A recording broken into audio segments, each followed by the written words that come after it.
2022년 새해가 되었습니다. 우리가 새해가 되면서 가장 많이 듣는 말들 중에 하나가 아마 소망, 희망, 기대, 바람 그런 희망찬 단어들을 우리는 제일 많이 생각을 하게 됩니다.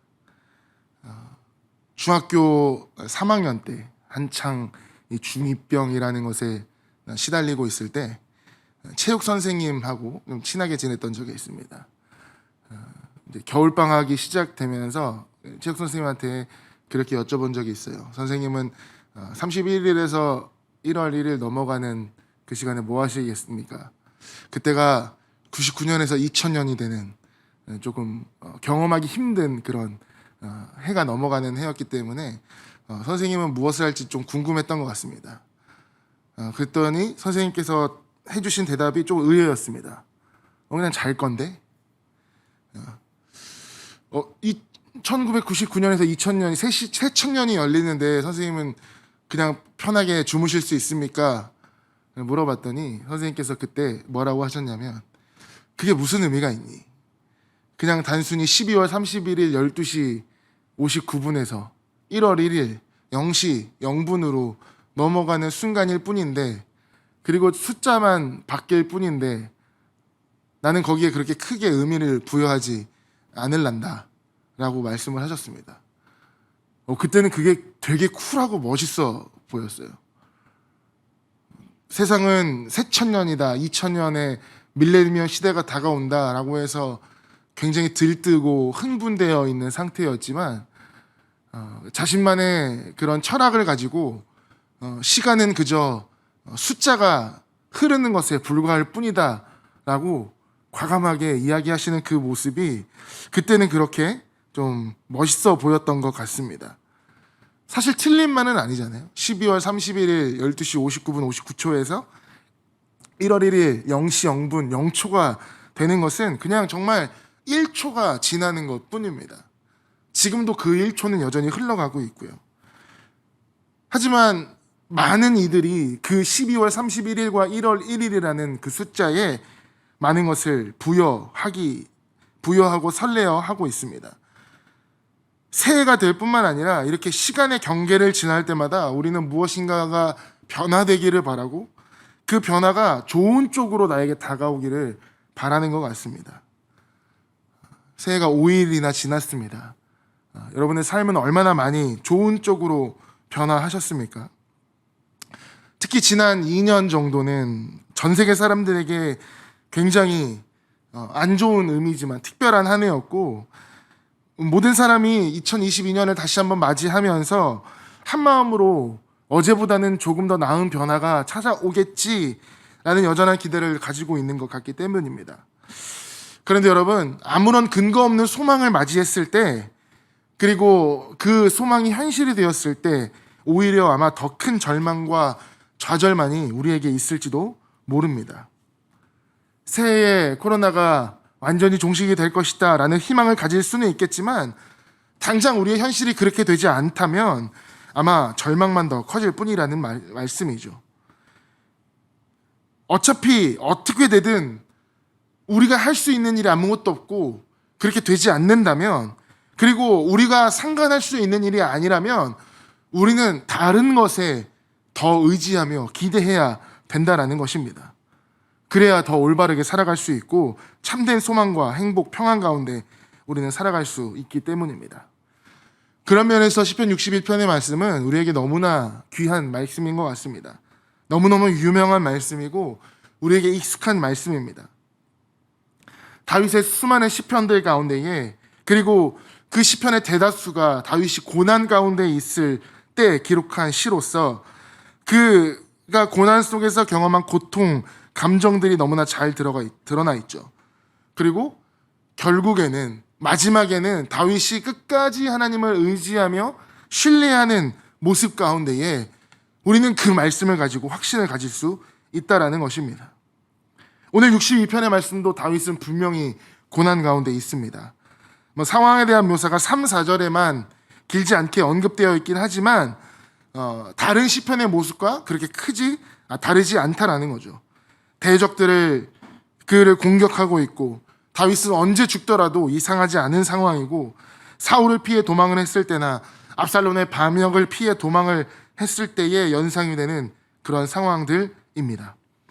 만약 시대적으로 그 둘 중에 한 상황을 고르자면 아마 압살롬의 반역으로 인해서 도망치고 있는 시기가 더 적절할 것 같습니다. 이 고난 중에 기록한 시편이라는 비슷한 점이 많이 있지만, 이 62편에는 가장 큰 특징이 하나 있고, 그것이 우리가 주목해 봐야 될 것은 다윗의 확신이라는 점입니다. 다윗은 더 이상 염려하거나 원망하거나 탄식하지 않고 확신하고 있죠. 1, 2절과 5, 6절은 거의 같은 내용입니다. 그리고 잠잠함을 언급하고 있고 흔들리지 않음을 또한 언급을 하고 있습니다. 이 폭풍 같은 상황 속에서도 다윗은 여전히 잠잠할 수 있고 흔들리지 않았다라는 것이죠. 그의 영혼은 마치 잔잔한 호수에 떠있는 배와 같은 고요함을 가지고 있습니다. 믿는 사람들이라면 언제 어디서든 우리는 이러한 모습을 가져야 될 것입니다.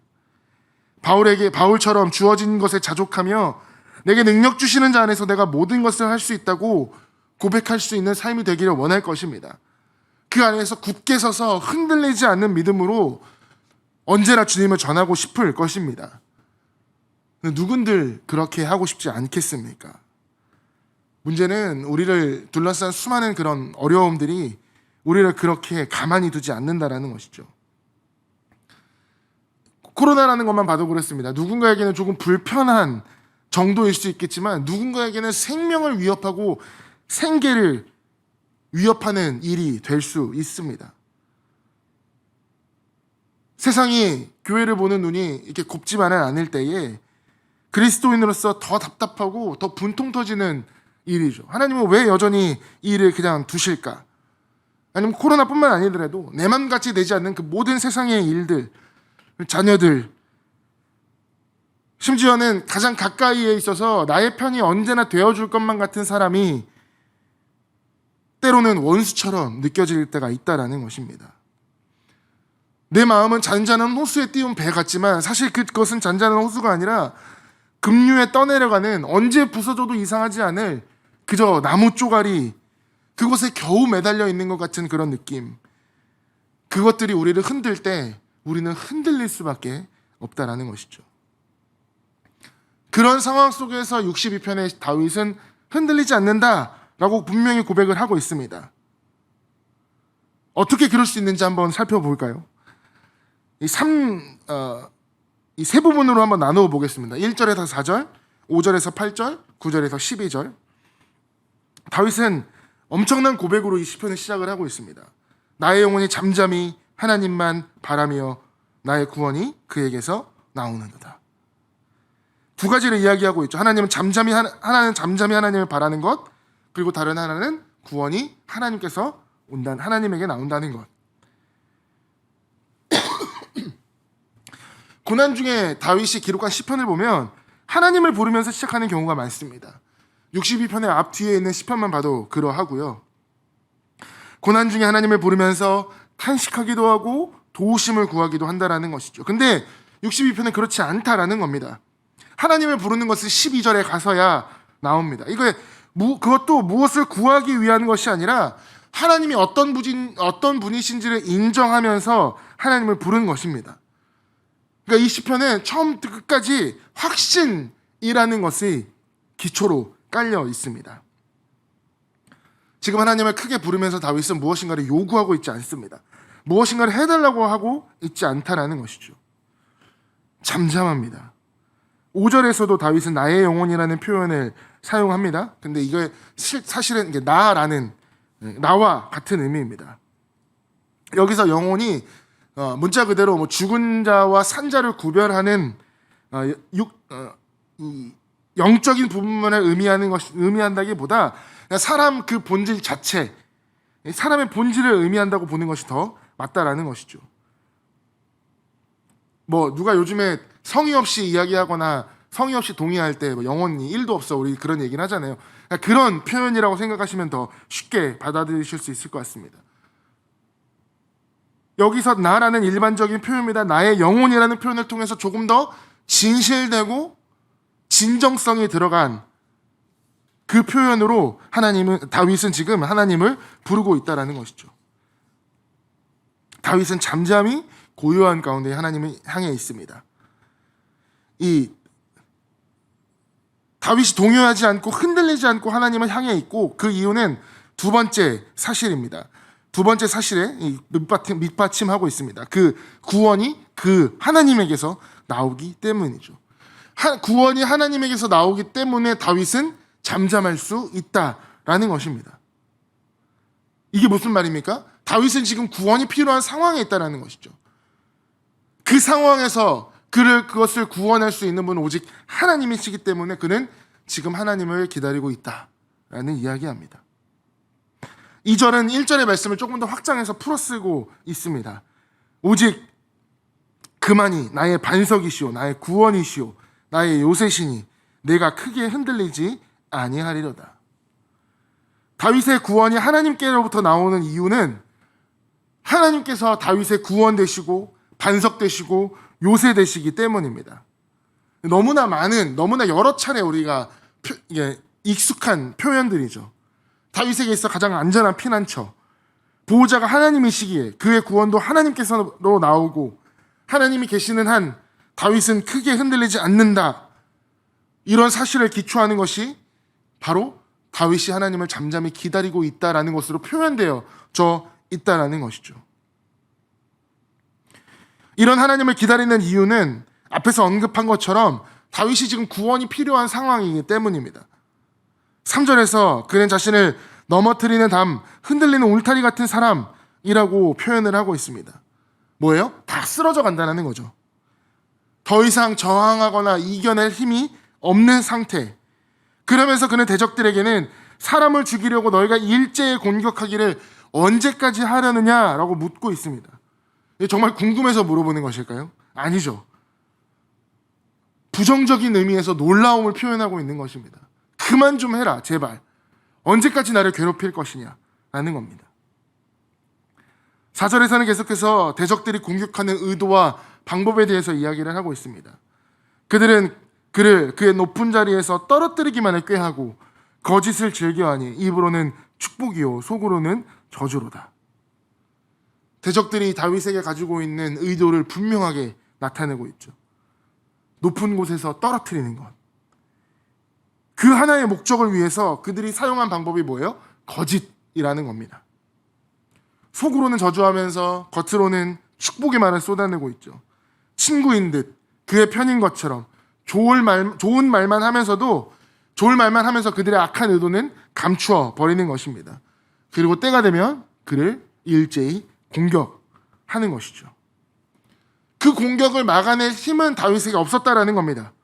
넘어지는 담, 흔들리는 울타리 같은 그 상황, 그냥 두면 완전히 무너져 버릴 것 같은 그런 상황, 그의 대적들이 원하는 대로 다윗은 높은 곳에서 떨어질 것 같았고 아무런 저항할 힘이 없는 그때에 다윗의 영혼은 그의 구원 되시는 하나님을 잠잠히 기다리고 있다라는 것입니다. 기다리는 것이 여러분 쉽습니까? 언제부터인지 제가 살아오면서 약속에 대해서 굉장히 중요하게 생각을 하면서 살아가고 있는 것 같습니다. 특별히 약속 시간에 대해서. 그러니까 시간을 딱 정해놓고 그 시간에 조금이라도 늦으면 뭐랄까요? 좀 마음이 불편해집니다. 사실 저도 늦을 수 있고 그 누구도 교통 상황이나 여러 가지 상황 때문에 늦을 수 있지만 이 시간이 조금씩 늘어질 때마다 더 많이 불편해하는 것 같습니다. 기다림이라는 것은 그 정도로 어렵다라는 것이죠. 부끄러운 얘기지만 저희 어머니 아버지께서 예를 들어서 어떤 약속에 있어서 함께 나가셔야 되는 그 상황에 두 분 중에 한 분은 어떤 상황이든 꼭 이렇게 늦으시더라고요. 번갈아 가면서라도. 그러니까 계속 서로에게 왜 이렇게 준비가 안 되냐, 왜 이렇게 안 되냐 해서 계속 서로 이렇게 좀 아웅다웅 하시는 것을 보고 자랐기 때문에 그 약속 시간에 대한 조금 더 예민함이 있는 것 같습니다. 그래서 제가 부모님들한테 그렇게 얘기했죠. 그냥 그렇게 서로 시간 안 지킨다고 뭐라고 하지 말고 차라리 정확하게 뭐 몇 시 정각이면 몇 시 정각, 몇 시 뭐 15분이면 몇 시 15분까지 시간을 딱 정해놓고 그때까지 준비 안 되면 그냥 미련 없이 먼저 출발해 버려라. 그럼 그 누구도 뭐라 하지 않겠느냐라고 제가 솔루션을 제시한 적도 있습니다. 기다림이라는 것은 사실 그렇게 어려운 것 같아요. 근데 여기서 다윗은 기다린다라고 표현하고 있습니다. 여러분, 약속 시간이 지나면 어떻습니까? 맨 처음에는 초조함이죠. 아, 왜 늦지? 그리고 시간이 더 지나가면 화가 나죠. 뭐야, 나 무시하는 건가? 그리고 시간이 더 지나가면 걱정하기 시작합니다. 연락도 안 되고 하면 오다가 무슨 일 생긴 거 아니야? 기다림이라는 것은 그런 불안함의 연속이죠. 근데 다윗은 지금 하나님의 확신과 신뢰를 잠잠함으로 표현을 하고 있습니다. 보채지 않는 거예요. 초조해하지 않는 것입니다. 안달래하지 않습니다. 우리가 하나님께 기도하면서 보채거나 초조하거나 안달래하는 것, 그거 당연한 겁니다. 그게 잘못됐다고 이야기하는 것은 아닙니다. 하지만 때때로 우리의 그 안달남이나 초조함이 어디서부터 오는 것인지를 살펴봐야 된다는 거죠. 왜? 우리가 100% 하나님을 신뢰하지 못하기 때문에.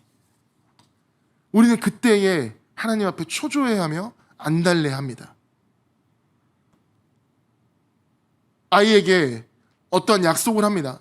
뭐 아이들에게 하는 약속은 정해져 있죠. 사실 어린 아이들은 좋은 선물 사줄게, 내가 어디 데려가 줄게, 놀이공원 데려다 줄게, 함께 가줄게. 계속해서 아이는 물어봅니다. 우리 언제 사줘? 그날 꼭 갈 수 있어? 엄마 아빠 시간 돼?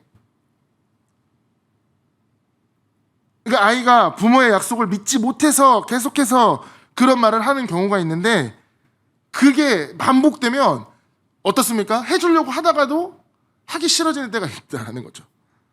물론 우리 하나님께서는 전혀 그러시지 않으시겠지만, 때로는 우리가 표현하는 그런 기도 제목이나 하나님 앞에 안달래하는 것으로 우리는 나도 모르는 사이에 하나님에 대한 의심을 나타내고 있다라는 것입니다. 다윗은 침착하게 조용히 하나님께서 일하실 때를 기다리고 있습니다. 이것이 그냥 아무것도 하지 않고 죽은 듯이 있다라는 말은 아닙니다. 하나님께 이야기를 합니다. 8절에서 백성들에게 그의 앞에 마음을 토하라라고 권하고 있습니다. 그렇기 때문에 자기도 하나님 앞에 이야기를 했겠죠. 근데 그 모든 과정에서 그의 마음은 고요하게 확신 가운데 있다라는 것입니다. 그리고 내가 크게 흔들리지 아니하리로다. 계속해서 다윗은 지금 고백과 확신에 만족하지 않고 있습니다. 아, 내가 이런 상황에서도 이렇게 믿음이 흔들리지 않고 평안할 수 있다니. 이제 나도 내 웬만큼 나의 믿음이 성장하는 것 같다. 이렇게 이야기하고 있지 않다라는 것이죠. 사람이 어떤지 잘 알고 있었고, 그 자신에게도, 자신에게 대해서도 굉장히 잘 알고 있었습니다. 코로나뿐만 아니라 다양한 고난들을 잘 이겨내고 계신 여러분들도 이 마음을 가져야 합니다. 야, 나 이 정도로 끄떡없어라는 교만한 그런 마음이 아니라, 서 있는 사람은 언제든지 넘어질 수 있다. 그것을 조심해야 한다. 그래서 다윗이 했던 다짐을 다시 한번 해야 됩니다. 흔들리지 말자. 5절에서 8절의 말씀을 보시면 5절에 또 나의 영혼아 잠잠히 하나님만 바라라. 무릇 나의 소망이 그로부터 나오는도다. 6절입니다. 오직 그만이 나의 반석이시오 나의 구원이시오 나의 요새시니 내가 흔들리지 아니하리로다. 1, 2절 말씀과 거의 유사하지만 몇 가지 차이가 있죠. 6절에 내가 흔들리지 아니하리로다. 2절하고 동의하지만 뭐가 빠져 있습니까? 크게라는 단어가 빠져 있죠. 그러니까 뭐 큰 차이를 만드는 변화는 아니지만 상황이 조금 변했다라는 것입니다. 또 1절에 나의 구원, 5절에서는 뭐로 바뀌었습니까? 나의 소망으로 바뀌었죠. 구원과 소망이 같은 단어는 아니지만 이 경우에서는 그냥 의미상 비슷하다라고 생각을 해도 무방할 것입니다. 왜? 지금 다윗이 소망하는 것이 구원이기 때문이죠. 가장 중요한 차이는 뭡니까? 1절에서 바란다라는 평서문이 5절에서는 바라라라는 명령문으로 바뀌었다라는 겁니다. 더 정확하게 얘기하면 잠잠히가 잠잠하라라는 명령으로 바뀌었다라는 거죠. 잠잠하고 있는데 잠잠하라 라고 명령하는 것이 이상하게 들릴 수는 있겠지만 그렇지 않습니다. 왜냐하면 내가 지금은 잠잠히 하나님을 바랄 수 있지만 나는 언제든 그렇지 못한 상황이 될 수 있다라는 것을 인정하기 때문입니다. 내가 지금 고난은 버틸 수 있고 괜찮을지 모르지만 이거보다 더 큰 고난이 오면 난 흔들릴 수 있는 사람이야 라고 인정해야 한다는 거죠. 그렇기 때문에 고난의 강도가 더 강해지더라도, 아니 고난이 끝나고 고난이 계속되더라도 평안하라, 잠잠하라, 다윗은 계속해서 그렇게 자기 자신에게 명령하고 있습니다. 우리의 근거 없는 자신감을 잠시 내려놓고 하나님의 말씀이 이야기하고 있는 우리의 모습을 겸손하게 인정해야 됩니다. 그게 뭡니까? 하나님과 직접 대화하는, 그렇게 친밀하게 지냈던 사람들도 넘어졌는데 우리라고 든든히 서 있을 수 있겠습니까? 믿고 구원받은 사람들도 죄의 영향력 아래 있다라는 것을 인정해야 된다는 것입니다. 그렇기 때문에 우리는 은혜 안에서만 강해질 수 있습니다. 내게 능력 주시는 자 안에서만 내가 모든 것을 할 수 있습니다. 내가 좀 괜찮아 보인다고 안주하고 넘어가지만 그 바로 다음 스텝에 넘어지는 건 일도 아닙니다. 그렇게 다윗은 자신을 잘 알고 있었기 때문에 다짐을 하는 것이죠. 나의 영혼아 잠잠히 하나님만 바라라. 내가 흔들리지 아니하리로다. 그래서 7절은 다윗은 다시 한번 하나님을 바라보고 있습니다. 나의 구원과 영광이 하나님께 있으며 내 힘의 반석과 피난처도 하나님께 있도다. 그의 구원과 영광이 하나님께 있습니다. 대적들은 다윗의 영광을 빼앗기 위해 그를 공격하고 있지만 그의 영광은 하나님께 있습니다. 궁극적인 그의 영광은 하나님께 있기 때문에 그 영광은 빼앗길 수가 없는 것입니다. 다윗의 강한 반석, 피난처 모두 하나님이십니다. 하나님께 피한 다윗에게 있어서 이 싸움은 더 이상 자신의 싸움이 아니라 하나님과 그 대적들과의 싸움으로 바뀌어 버렸습니다. 그래서 다윗은 이 노래를 함께 부를 백성들에게도 권고를 하고 있습니다. 백성들아, 시시로 그를 의지하고 그의 마음 앞에 마음을 토하라. 하나님은 우리의 피난처 시로다. 다윗의 피난처만 되시는 분이 아니라 하나님께 피하는 모든 하나님의 백성의 피난처가 되신다. 그렇기 때문에 우리는 언제나 하나님을 의지해야 되고 언제나 그분 앞에 마음을 내려놓을 수 있어야 되고 피할 곳이 없다라고 판단하지 말고 언제든 피할 수 있게 하나님과 가깝게 지내야 된다. 의지할 것이 필요하면 하나님을 의지하면 된다. 내가 새해 시작을 하면서 소망을 품는다면 하나님께만 소망을 품으면 된다. 우리의 소망은 그에게서부터 나오기 때문이다. 잠잠하자. 하나님만 바라자. 흔들리지 말자.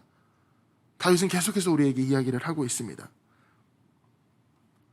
근데 이것을 단순히 주문처럼 계속 그렇게 외우기만 하면 된다는 것은 아닙니다. 이 말의 근거가 어디에 나와 있는지 우리는 분명히 이야기할 수 있어야 된다는 것이죠. 9절부터 말씀을 보시면 이 지금까지 말씀에서 가장 강조되고 이목을 끄는 표현은 만이라는 표현입니다. 그러니까 아크라는 히브리어 단어인데 하나님만 바라라 할 때 그 만이거든요. 1, 2, 4, 6 그 다음에 9절 그 앞에 사용이 되어 있습니다. 강조점이 있다는 거죠. 하나님에 대해서는 4번, 대적들의 의도에 대해서 1번, 그리고 사람에 대해서 9절에 1번 사용이 되고 있습니다. 다윗이 흔들리지 않을 수 있는 이유는 그에게 흔들리지 않은 이유가 있기 때문입니다. 그러니까 우리가 흔들리지 않는 이유라, 우리가 흔들리지 않는 이유도 되고 그 이유가 흔들리지 않기 때문에 우리가 흔들리지 않을 수 있다라는 표현입니다. 이게 좀 말이 조금 어려운데 그냥 쉽게 얘기하자면 내가 흔들리지 않을 수 있는 이유는 내가 의지하는 대상이 흔들리지 않기 때문에 나 또한 흔들리지 않는다라는 의미로 생각을 하시면 더 편할 것 같습니다. 그리고 그 대상은 우리 하나님이라는 오직 유일한 대상입니다. 다윗이 흔들리지 않을 수 있었던 결정적인 이유는 흔들리지 않는 하나님만 의지했기 때문이죠. 9절 10절에서 다윗은 당시 사람들이 주로 의지할 만한 두 가지를 예로 들어 얘기합니다. 첫 번째는 사람입니다. 9절에 슬프도다 사람은 입김이며 인생도 속임수이니 저울에 달면 그들은 입김보다 가벼우리로다. 쉬운 성경이나 현대인의 성경이나 우리말 성경이나 영문 성경을 보더라도 공통적으로 사람과 인생을 낮은 자와 높은 자로 번역을 하고 있습니다. 사람은 입김 같다라는 것이죠. 전혀 대단하지 않습니다. 인생, 높은 자여도 마찬가지입니다. 그냥 그들이 대단한 한 사람처럼 보일 뿐 그들 또한 입김 같다라는 것이죠. 저울에 달면 사람이나 그 인생이나 입김보다 더 가볍다라는 것입니다. 그런 가벼운 자에게 우리의 소망을 의지하고 우리가 기댄다면 더 흔들릴 수밖에 없다라는 것이죠. 그 다음 뭡니까? 재물입니다. 재물. 그럼 재물은 의지할 만합니까? 10절에 포악을 의지하지 말며 탈취한 것으로 허망하여지지 말며 재물이 들어도 거기에 마음을 두지 말지어다. 이 포악이나 탈취한 것이라는 표현은 어떠한 수단으로든 재물을 늘리려는 것을 이야기를 합니다. 그러니까 쉽게 얘기해서 남의 것 뺏어서 내 걸로 취하면 내 재물이 늘어난다는 것이죠. 그러니까 그건 역시 의지할 만한 것이 아니다라는 겁니다. 왜요? 빼앗은 재물은 빼앗기기 쉽습니다. 돈이 돌고 돈다라는 말 전혀 이상한 이야기가 아닙니다. 내 손 안에 있는 재물 언제든 사라져도 이상하지 않을 것입니다. 더 나아가 그 재물 영혼에까지 절대 도움을 주지 못하는 것이죠. 하지만 하나님을 의지하는 것은 다릅니다. 11절 12절에서 다윗은 아주 중요한, 어쩌면 이 땅을 사는 사람들에게서, 하나님의 백성들에게 있어서 가장 중요한 하나님에 대한 진리를 이야기를 하고 있습니다. 우리 11절 12절 같이 한번 읽어볼까요? 11절 12절 시작. 하나님이 한두 번 하신 말씀을 내가 들었나니 권능은 하나님께 속하였다 하셨도다. 주여 인자함은 주께 속하오니 주께서 각 사람이 행한 대로 갚으심이니이다. 아멘. 다윗은 지금 두 가지를 이야기를 하고 있습니다. 하나는 권능이 하나님께 속했다는 것이고 다른 하나는 인자함이 하나님께 속했다는 것이죠. 그러니까 시편에서 몇 차례 이야기한 개념이긴 하지만 직접적으로 언급됐다는 것이 굉장히 특별합니다. 하나님께서 강하시고 그 하나님의 사랑이시다라는 이 사실, 우리가 흔들리지 않는 가장 큰 이유입니다. 하나님은 자기 백성을 사랑하는 분이시기 때문에 절대로 그 백성과 이어진 말씀으로, 은혜로, 감사로, 의지함으로 이어진 그것들을 하나님께서는 절대 끊지 않으시는 분입니다. 우리가 하나님 앞에 신실하지 못할 때는 있지만 하나님께서 우리에게 신실하지 않으실 때는 한 번도 없습니다. 그 능력과 사랑, 변하지 않으시는 하나님, 아니 변할 수 없으신 그 하나님이 우리가 흔들릴 때에 잡아줄 수 있는, 흔들리지 않을 수 있는 유일한 이유가 되어주신다라는 거죠. 그리고 그 하나님께서 선이든 악이든 어쨌든 행한 대로 갚아주시겠다라고 말씀하고 있습니다. 너무 당연한 이야기이죠. 너무 당연한 이야기를 제가 너무 길게 이야기를 하고 있죠. 이 말에 부인할 수 있는 사람은 없을 것이, 아니 부인할 믿는 자는 없을 것입니다. 하지만 우리가 하나님이 아닌 다른 것을 바라고 있다면 그것이 우리의 의지와는 달리, 하나님만 의지해야겠다라는 우리의 구원과 소망과는 달리 우리가 다른 것을 바라고 있다라는 그 의미로 우리에게 다가온다면 우리가 또 한 번 이 시간 하나님 앞에 다시 한번 우리를 점검해봐야 된다라는 것입니다. 그러지 말아야 되지만 우리가 우리 인생에서 하나님을 잠깐만 빼어놓는다고 한다면 너무나 많은 기술의 발전, 너무나 많은 이 세상의 풍요로움들, 또 해답같이 우리에게 이야기해줘 오는 것들로 우리의 인생을 살아갈 수는 있을 것입니다. 그것들을 우리는 자연스럽게 의지하겠죠. 하지만 그것들이 점점 하나씩 사라져갈 때, 재물, 사람, 가족, 그런 것들이 사라져 갈 때 우리가 더 이상 무엇을 잡을 수가 있겠습니까?